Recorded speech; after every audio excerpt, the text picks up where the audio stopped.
বরাক দর্পণ studio. নমস্কার, news Barak দর্পণ studio থেকে সবাইকে আবারও স্বাগত জানাচ্ছি। আজকের গুরুত্বপূর্ণ খবরের সংক্ষিপ্ত হেডলাইন। পাথারকান্দিতে 15টি সোনার বিস্কুট জব্দ, মহারাষ্ট্রের যুবক গ্রেপ্তার। নয়াদিল্লিতে কেন্দ্রীয় স্বরাষ্ট্র সচিবের সঙ্গে ইউপিপিএল এর উচ্চ পর্যায়ের বৈঠক। অসমের মুখ্যমন্ত্রী ছেলে অপহরণ, 330 দিন পর মুক্তি। স্বাধীনতা দিবসে হামলার আশঙ্কা, দিল্লিতে চূড়ান্ত সতর্কতা।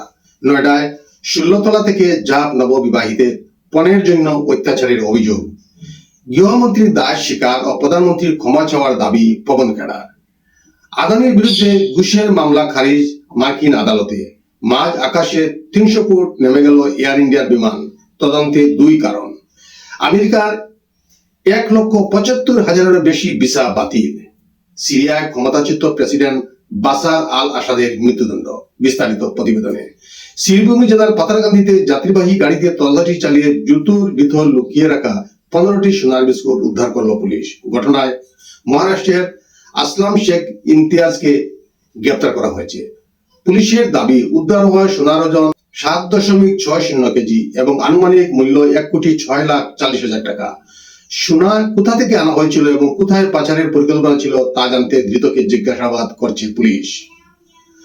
বড় শান্তি চুক্তি ও তার বিটিআর রেকর্ড এর অসম্পূর্ণ প্রতিশ্রুতিগুলি দ্রুত বাস্তবায়নের দাবিতে নয়াদিল্লিতে কেন্দ্রীয় স্বরাষ্ট্র সচিব গোবিন্দ মোহনের সঙ্গে সাক্ষাৎ করল ইউপিপিএল এর উচ্চ পর্যায়ের প্রতিনিধি দল।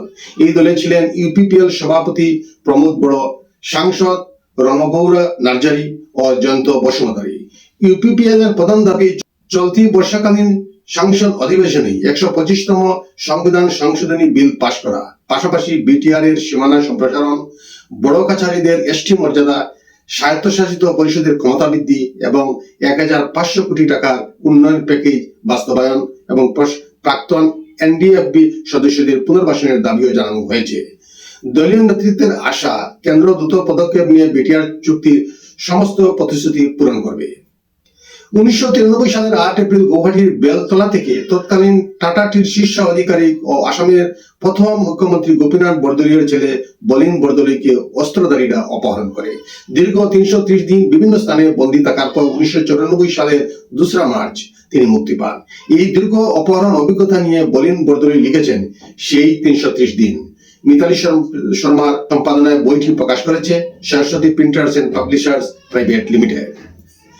স্বাধীনতা দিবসের আগে সম্ভাব্য হামলার আশঙ্কায় দিল্লিতে নিরাপত্তা জোরদার করা হয়েছে। গোয়েন্দা তথ্যের ভিত্তিতে দিল্লি পুলিশ আল কায়দা, ইন্ডিয়ান মুজাহিদিন ও খলিস্তানিপন্থী সংগঠনের সঙ্গে যুক্ত 19 জন ওয়ান্টেড জঙ্গির ছবি প্রকাশ করেছে।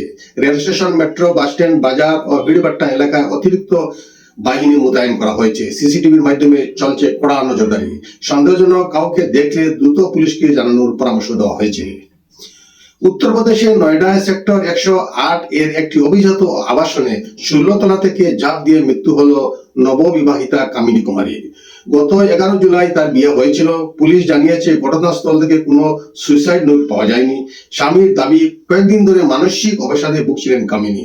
তবে মৃতার পরিবারের অভিযোগ, পণের জন্য তাকে অত্যাচার করা হতো এবং এই ঘটনার নেপথ্যে খুনের সম্ভাবনাও রয়েছে। পুলিশ অস্বাভাবিক মৃত্যুর মামলা দায়ের করে তদন্ত শুরু করেছে। সংসদের বর্ষাকালীন অধিবেশনকে ঘিরে কেন্দ্রীয় সরকারের তীব্র আক্রমণ শানালো কংগ্রেস।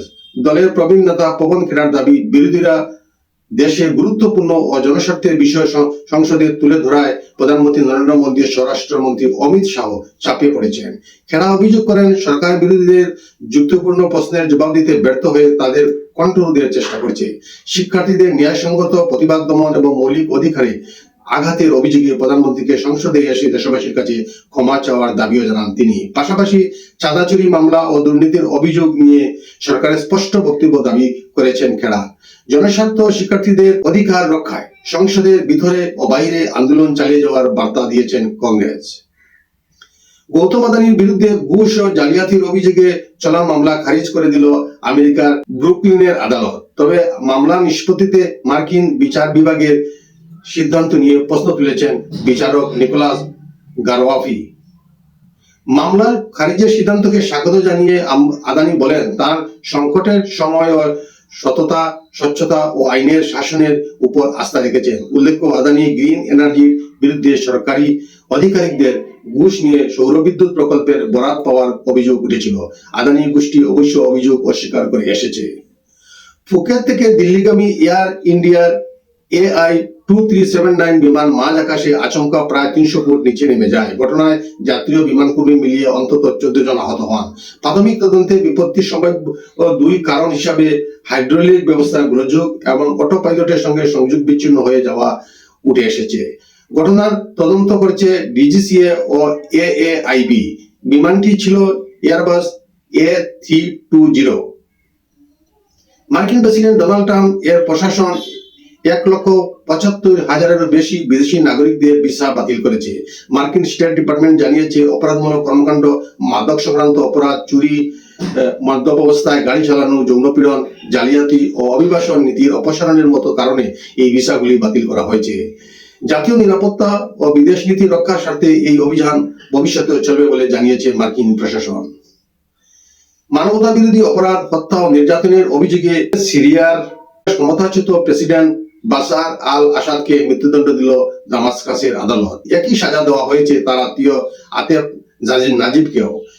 2024 সালে বিদ্রোহীদের হাতে সরকারের পতনের পর আসাদ রাশিয়ায় পালিয়ে যান। আজকের প্রতিবেদনে এখানেই সংক্ষিপ্ত বিরতি টানছি।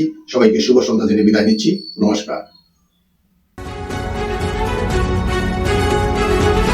News Borat Darpan Studio।